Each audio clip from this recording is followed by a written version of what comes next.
Hey everybody, Kyle here. This is going to be a video on how to change your ball joints, and for sure a 1989 to 92 Ranger. This may pertain to the 83 to 88 also, but I don't know. And there may be some after 92. Whichever one has this twin I-beam front suspension, it'll work. So, again, let's get into it. I do not have a tripod, so I'm not going to get any action shots per se, but I am going to be able to show you all the step-by-step, talk about which bits are more difficult. Some of the things you're gonna need are, I prefer either a breaker bar or one of these extendable ratchets, 24 millimeter socket, a 15 millimeter socket to get this guy off here. I don't know what size that is. You're just gonna need a socket set, right? And preferably some kind of hammer and maybe a thin screwdriver, or I use this little, I don't actually know what this is, but I use it just to knock these brake pins out. And the 24 is going to be for this guy right here. You're going to need a little punch. I had one a little thinner than this, but I bent it up. So this is the smallest one I have, just to knock these old cotter pins out, because these can really be a bear.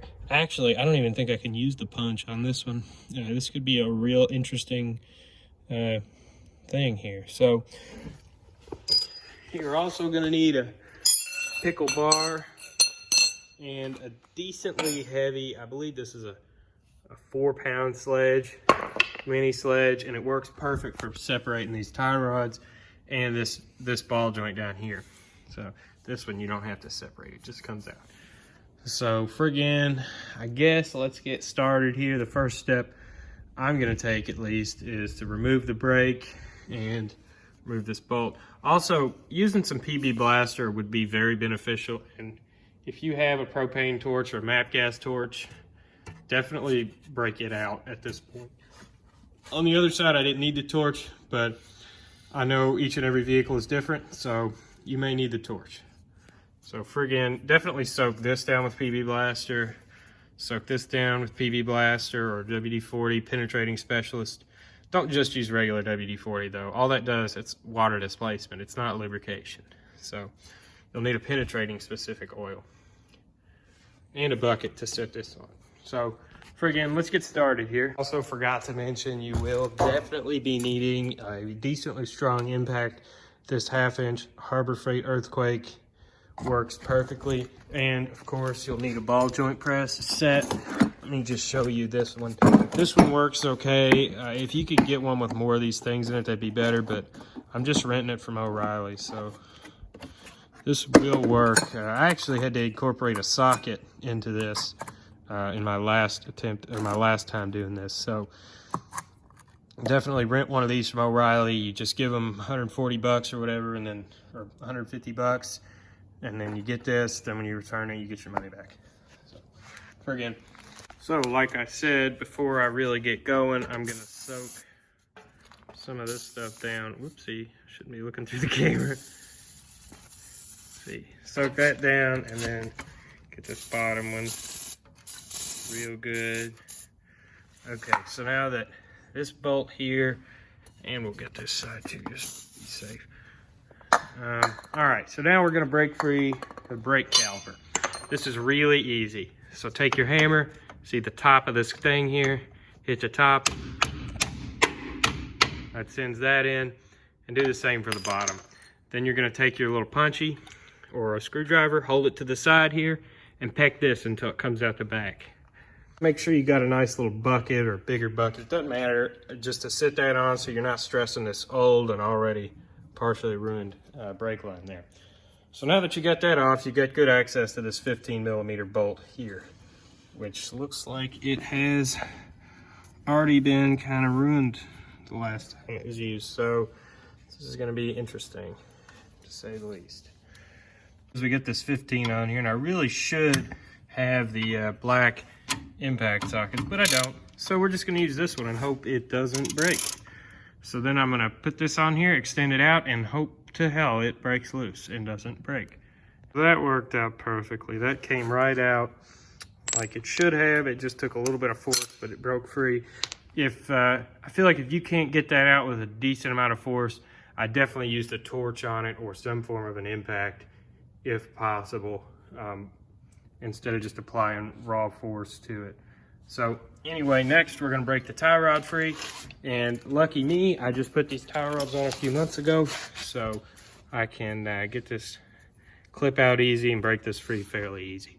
So friggin', let's get going. To be honest with you guys, the worst part about this job or anything involving cotter pins is always the cotter pins. So got that out. Now I'm gonna break this here free. Oh no, I'm using a spark plug socket. I'm not professional. Let's see here, off. That was easy because I just changed those. So that's loose, and since we're gonna keep this castle nut, a little bit of crap in the threads there.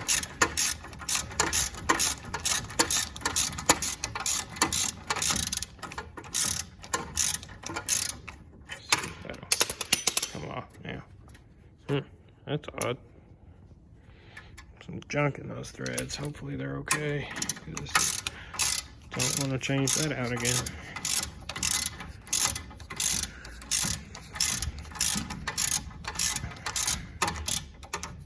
Okay. Put that in our saving parts pile.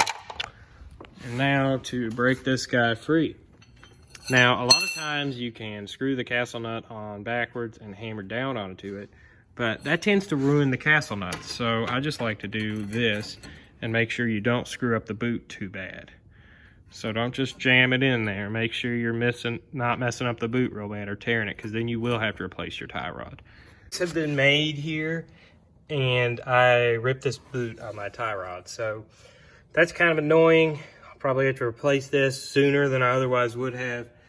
But, oh well, we're carrying on here. And the next step, once you get that terrible tie rod off, is to get in here and get this cotter pin out. So this can go one of two ways here, really badly or pretty badly. So I'm gonna try and get this out. Use caution with this. Definitely use caution. I like to use these and just bend it over and try to feed it back through. We'll see how this goes. So it looks like the almighty tip of the stick is watching over me tonight and allowing me to get everything out, because that cotter pin came right out. Yours probably won't be like that. So be very gentle and do not twist, do not mess around with it, because I actually had to grind the ball joint off of my Corolla because of that. So now this calls for a 24 millimeter, I believe. Let's see here. 24, and I'd recommend an impact socket. Yeah, 24 millimeter slides right on that boy, and just enough room to get your ratchet in there and break that free. Let's see if I can get that. Got this bolt off here.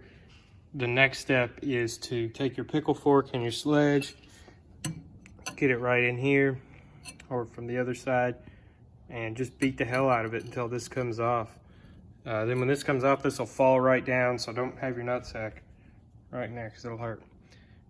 This came off pretty easily, although you just break it free with the socket and then take a wrench and get it the rest of the way, because the socket won't come out. You'll have to re-tighten it down and then get the wrench on it, so because there's not enough space in there, you know.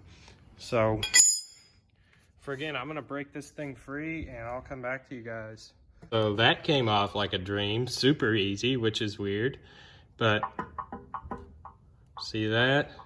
Up and down play. Shouldn't have any up and down play. Some side to side, I don't think it's the end of the world, but shouldn't be like that. That's my clunk right there. So now the thing to do here is get some needle nose pliers or some clip ring pliers. I've been using needle nose. They seem to work better because my clip ring ones are trash. But get it in there, get that out. This one doesn't actually have any,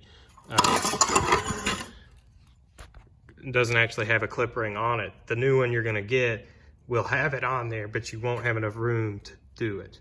So don't let that freak you out when you get the new one on, you've got a clip ring left, because that's fine. What we're gonna do is get that nice and soaked, soak that. I'm gonna get my compressor out and start it so I can get ready to use the thing here. I've got a little guy over there, but he's not strong enough to run the big impact, so we'll use the portable one. So we've got the first one lined up. Okay, I got a lot of grease on me. And here's how I did it. I used the second middle-sized cup there, and then I took the bottom piece there, the one with the bigger hole. And the trick is to make sure that the end of the ball joint will go down in here. If it won't, you can end up breaking these cups and you'll be screwed if you ran into this thing. So make sure it goes straight down in there and get that on there kind of tight. Like I used a ratchet to snug it down. Then I'm gonna hold this straight up like this and make sure the ball joint's in there. And then I'm gonna use the impact. See how I've got it like that? I'm just holding it there, so now it's set up. Now I'll just impact this on down, and that should press it out. So we're gonna start on the top one also, the upper ball joint, just so you're aware. Again. All right, let's get her going. So basically what I did before was wrong in what I said. I actually took out the lower ball joint just now. So here's the lower ball joint. Now we're doing the upper. We're doing it the same way with the middle-sized cup, and we got this guy down here. And the thing that you really want to be sure about is that will go through those holes. Okay, so now I'm going to press this one out, and then next time you see me, we'll be setting up to press, we'll be cleaning this up, actually. So let's go ahead and get this one out and then start cleaning. All right, so what I just did was film this, me cleaning this, and then I realized I had the camera turned the wrong way. So what you do is just take some brake clean, shoot it in there, clean that up real good, get all this crap out, make sure it's smooth. It's probably not gonna be, but whatever. Clean all that out and clean that out, and you're good. So next I wanted to talk about, once you install them, you're gonna do the upper ball joint, which is right here. Yeah, right here. This is the upper. You're gonna do it first, then you're gonna do the lower when installing. You're just gonna install them like you're gonna start disassembling. You're gonna take this one out first, then take this one out. You can install this one, then install this one. So, and I also wanted to mention that this job, I looked online, there was like a mechanic shop estimate website, because, you know, I'd never done this before, and it said it would charge $1,000 to do that. And dog, like, look at my truck.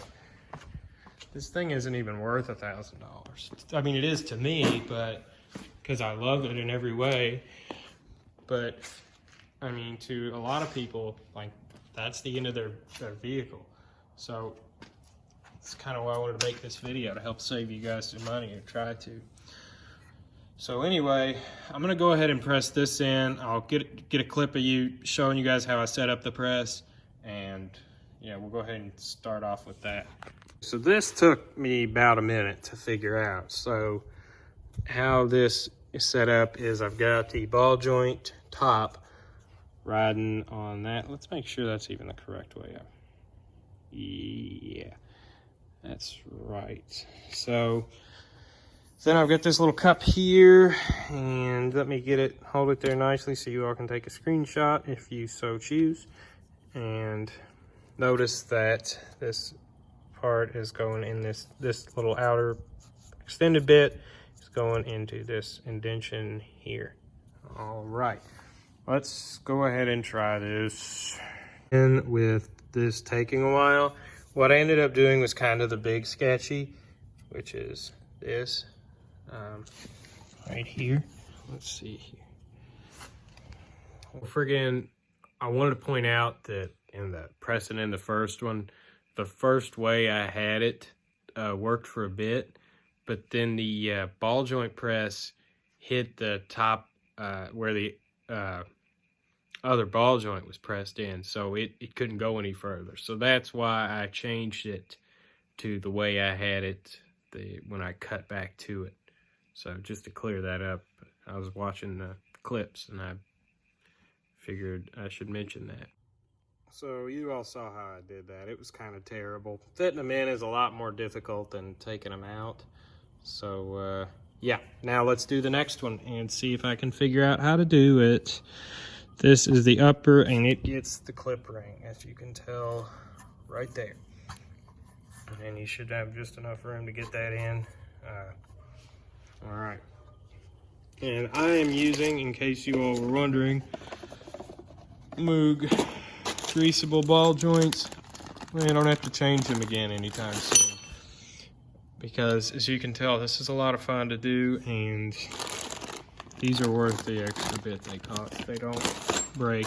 Just grease them every time you change your oil. I did the same with the tie rods, so again, let's get this lower ball joint in.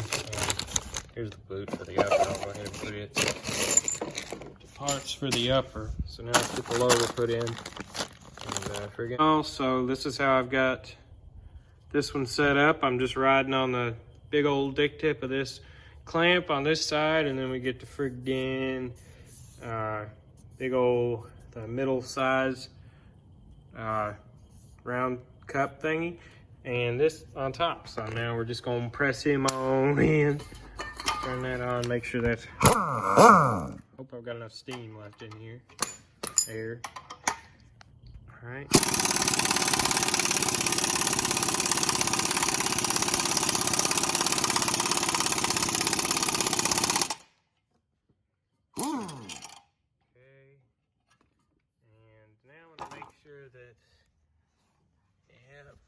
Make sure I'm not hitting. Yep, looks pretty good to me there, big penis. All right, let's see. That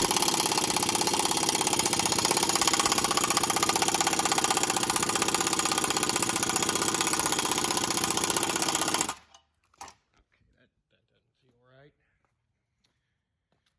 Yep, we're gonna have to turn this on. All right.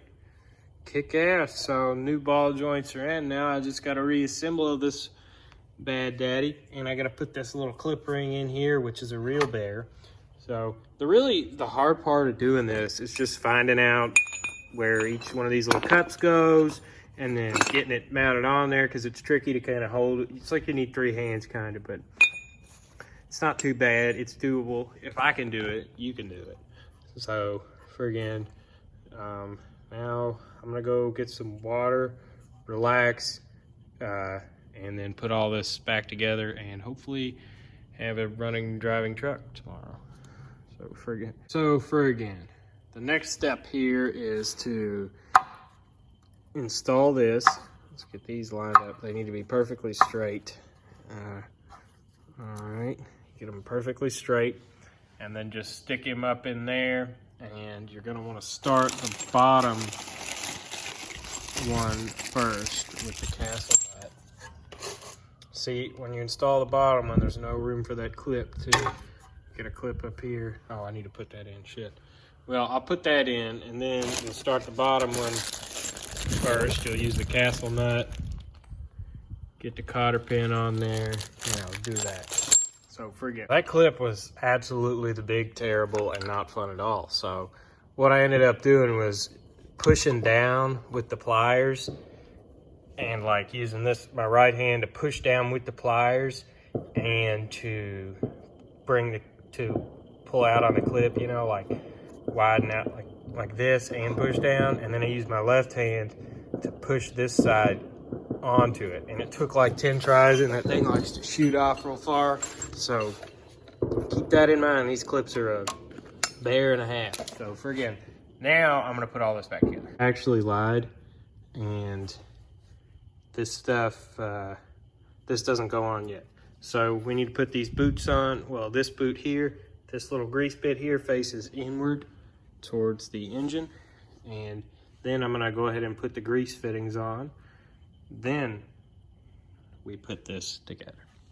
Grease fittings will be none other than a 10mm. You just get them in here, and the way these work is the threads expand as you screw it in, so you can aim it to where you want. So we're gonna aim it like that. so that way I can get to them. So we'll just get them decently tight. Do one more loop around, call her good. Now these, you know what, son of a bitch, maybe there's some kind of not metric size, but fuck it, this 10 will be good enough. Maybe it won't. Anyway, let me get my adjustable wrench.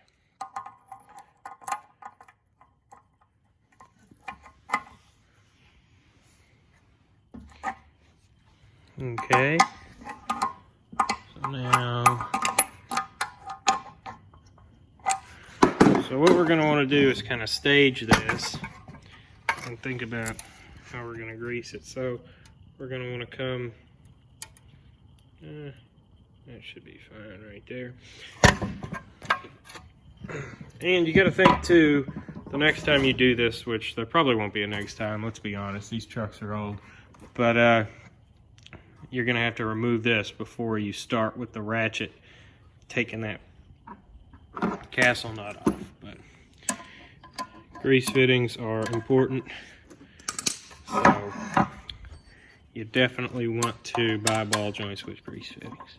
So I'm going to get this one tightened, and then I'm going to put this in, and like I said, you just feed it up through, start the bottom one, get the bottom one tight. I just use I just use this to tighten it.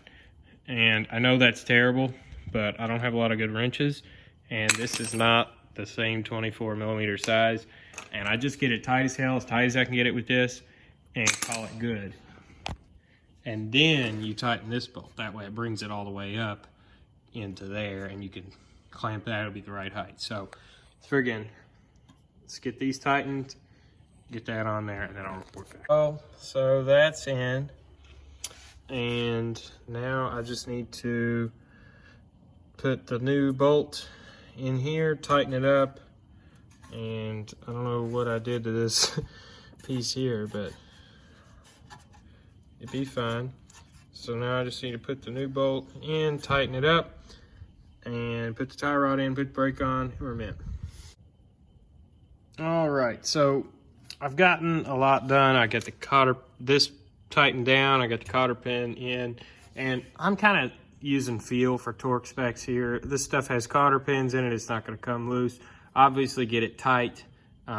If you're not sure how tight you need to get it, refer to the manual, but I don't see any of this stuff coming loose. So anyway, you know, kind of get a feel for how tight it was when you broke it loose, and don't get it just that tight. I don't know, you just have to work on things, I guess, to know. But torque specs in the manual, be met. So next I'm gonna do the brakes. I'm gonna clean this rotor off with brake clean and recompress this caliper. And I just put these shoes or pads on like a week ago, so I don't really need to re-grease them. I'm just gonna spread some of that back around. And there's clearly still some on the piston. But I am gonna recompress the piston and clean the mess off of this. So I'm gonna do that. Getting that on is really easy. I'm just gonna go ahead and do it, then double check everything, and then throw the wheel on and drive it. Actually, I'm gonna hit you guys with another major JP. So make sure you grease all this crap before you drive it. And like, even grease this tie rod. Even if you just change the oil, just grease this. Grease it again, because when you compress that, you knocked it all out. And like me, I ruined my boot, so I'm gonna load that son of a bitch with grease. So same goes for these also. So now I'm gonna put the brakes, clean the brakes and put them on. Alrighty, so it is now 8:35. I got to O'Reilly and rented that ball joint press at, let's see, I don't have the receipt, but it was around 6 o'clock. So 2.5 hours to save about $460. I'd say that was worth it. It's looking pretty good. The wheels kind of cocked out like that. I don't know why, but everything's solid. There's not a lick of play in the wheel. I guess it'll just settle down, but I don't know. So I'm gonna take it on its first test drive, which will be returning the ball joint press. If you all like this video and you'd like to see more, let me know, because you know there's gonna be more repairs being done to this and my little Corolla over there, which needs a little bit of love, but not too much. And I've also got a lot of moped and scooter related repairs. I do a lot of small engine repair. That's really what I'm better at, is small engine repair. I actually got this truck not only to haul mopeds, but to learn how to do stuff like what I just showed you all. So I'm very much an amateur. I'd like to give a shout out to, I can't remember his name, but the guy who made the video about this that was kind of brief, about 7 minutes, but it taught me how to do this, and to Chris Fix for literally everything he does. I'm just out here trying to help. So if y'all would like to see a review of this truck or a video about this truck, let me know. We're sitting at about 3,113 miles and got good oil pressure. She runs good. Pretty minty old truck. So, you know, it's got its issues. It leaks just about everything, but all right, we'll take her for a test drive and I'll report some issues if need be. So for again, she's riding, man. I went to return that thing and the store was supposed to close at 10, but it was 9 and the door was locked. Dude, I guess thought he like went right by the door and looked at me and then walked away. I guess he thought I was just like a meth head waiting out there trying to rob him or something. I don't know. I probably freaked him the hell out. But, you know, I look kind of rough, covered in grease, driving this old truck, you know, but whatever. So the truck's fixed. I'll just take it back in the morning, I guess. So I was talking about the wheel being like that. Well, after I drove it once, it went back to its normal, kind of like this position. So be fine. Thanks for watching.